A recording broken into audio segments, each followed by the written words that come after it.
Hi guys, you are welcome to HVAC Basic Training and Solution.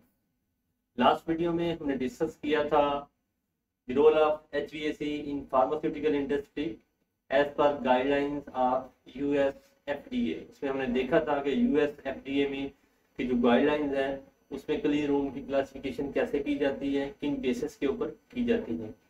आज हम discuss करेंगे कि हमारे पास जो यूरोपियन इकोनॉमिक कम्युनिटी गाइडलाइन है उसकी बेसिस के ऊपर हम क्लीन रूम की क्लासिफिकेशन कैसे करते हैं। आगे बढ़ने से पहले सबसे पहले मैं आपको बता दूं कि जो यूरोपियन कम्युनिटी गाइडलाइंस है इसमें जो हम क्लासिफिकेशन करते हैं उसमें 4 ग्रेड में की जाएगी। यह है class A, class B, class C and class D. और दो तरह की क्लासिफिकेशन की गई है इसमें, रेस्ट एंड ऑपरेशन, यानी कि आपके एरिया के हिसाब से कि जब आपका एरिया रेस्ट में होगा और जब आपका एरिया ऑपरेशन में होगा उस हिसाब से क्लासिफिकेशन की गई है। आइए सबसे पहले हम देखते हैं कि रेस्ट और ऑपरेशन से क्या मुराद है। रेस्ट से मुराद ये है कि जब आपके एरिया में आपका मैन्युफैक्चरिंग इक्विपमेंट इंस्टॉल हो चुका है, आपका एचवेक सिस्टम भी इंस्टॉल हो चुका है और वो दोनों रनिंग में है, बट ह्यूमन ऑपरेटर की इन्वॉल्वमेंट नहीं है, ऐसी कंडीशन को हम कहते हैं कि आपका एरिया जो है वो रेस्ट की हालत में है। उस हालत में जो आपके पार्टिकल्स मैयर किए जाएंगे उन बेसिस के ऊपर उसके अलग क्लासिफिकेशन है। इसी तरह जब आपका एरिया ऑपरेशन में होगा तब डिफरेंट होंगे। ऑपरेशन से क्या मुराद है? ऑपरेशन से मुराद ये है कि आपका मैन्युफैक्चरिंग इक्विपमेंट इंस्टॉल्ड है, आपका एचवेक सिस्टम भी इंस्टॉल्ड है, दोनों रनिंग में है और आपका जो ह्यूमन ऑपरेटर है वो भी मौजूद है। इन शॉर्ट कि आपका जो मैन्युफैक्चरिंग प्रोसेस है वो चल रहा है, तब आपका एरिया जो है वो क्या होगा? ऑपरेशन में होगा। अब हम देखते हैं कि एट रेस्ट और ऑपरेशन में जो हमने क्लासिफिकेशन की हुई है class A, B, C, D, इसमें पार्टिकल्स की मैक्सिमम अलाउएबल लिमिट कितनी कितनी है। But keep in mind European community guideline में जो हमारे पास पार्टिकल्स काउंट किए जाते हैं वो एयर के क्यूबिक मीटर में किए जाते हैं, यानी कि इसमें हम 0.5 माइक्रोन के पार्टिकल और 5 माइक्रोन के पार्टिकल्स काउंट करते हैं per cubic metre of sampled air volume. ठीक है, जब हम क्लास ए पे आते हैं तो हम देखते हैं 0.5 के इक्वल या इससे बड़े पार्टिकल जो मैक्सिमम अलाउएबल है वो है हमारे पास 3500 किसी भी एरिया में रेस्ट की हालत में, और 5 माइक्रोन या इससे बड़े पार्टिकल कितने हैं? 0।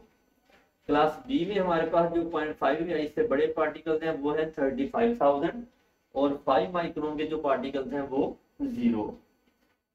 जब हम सी क्लास की बात करते हैं तो इसमें हमारे पास जो 0.5 या इससे बड़े पार्टिकल्स हैं वो है हमारे पास 350,000 और 5 माइक्रोन या उससे बड़े पार्टिकल जो है उसकी मैक्सिमम जो अलाउएबल लिमिट है वो है हमारे पास 2000।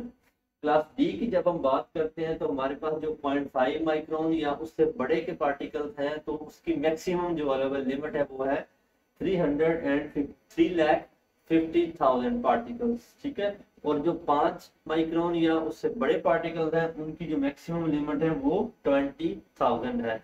आइए अब हम देखते हैं कि ऑपरेशन की हालत में जो हमारे पास पार्टिकल्स की मैक्सिमम लिमिट है वो क्या है। 0.5 माइक्रोन या उससे बड़े पार्टिकल्स की जो क्लास ए में लिमिट है वो 3500 और 5 माइक्रोन या उससे बड़े पार्टिकल्स की जो लिमिट है वो 0। अब क्लास बी में 0.5 माइक्रोन या उससे बड़े पार्टिकल्स की जो लिमिट है वो है 350,000 और 5 माइक्रोन या उससे बड़े पार्टिकल्स की जो लिमिट है वो हमारे पास है 2000।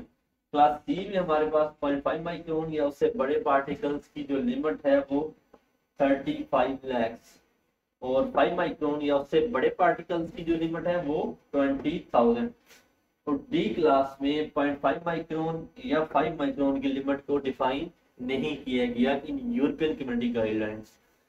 अब हम देखते हैं कि हम यूएस एफडी गाइडलाइन और यूरोपियन कम्युनिटी गाइडलाइंस को आपस में कैसे ये कोरिलेट करते हैं, कैसे इंटरलिंक्ड है।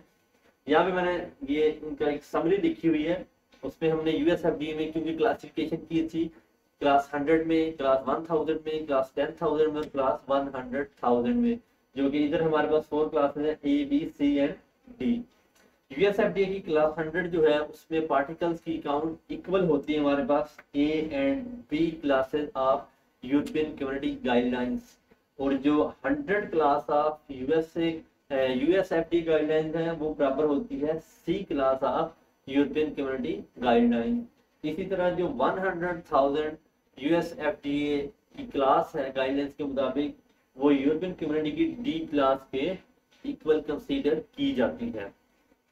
अगर आपने अभी तक यूट्यूब चैनल सब्सक्राइब नहीं किया, kindly subscribe the channel and don't forget to click the bell icon for more videos. Stay tuned. In next video हम डिस्कस करेंगे कि हमारे पास जो फिल्टर्स हैं उनकी कौन कौन से टाइप्स हैं, like pre filters, back filters, HEPA filters. HEPA filters में कौन से टाइप्स हैं आगे, इस तरह उनकी जो क्लीनिंग है या उनकी रिप्लेसमेंट है या उनकी जो टेस्टिंग है, प्रेशर ड्रॉप्स की रेंजेस है वो कितनी है, कौन से मेथड हम यूज करते हैं।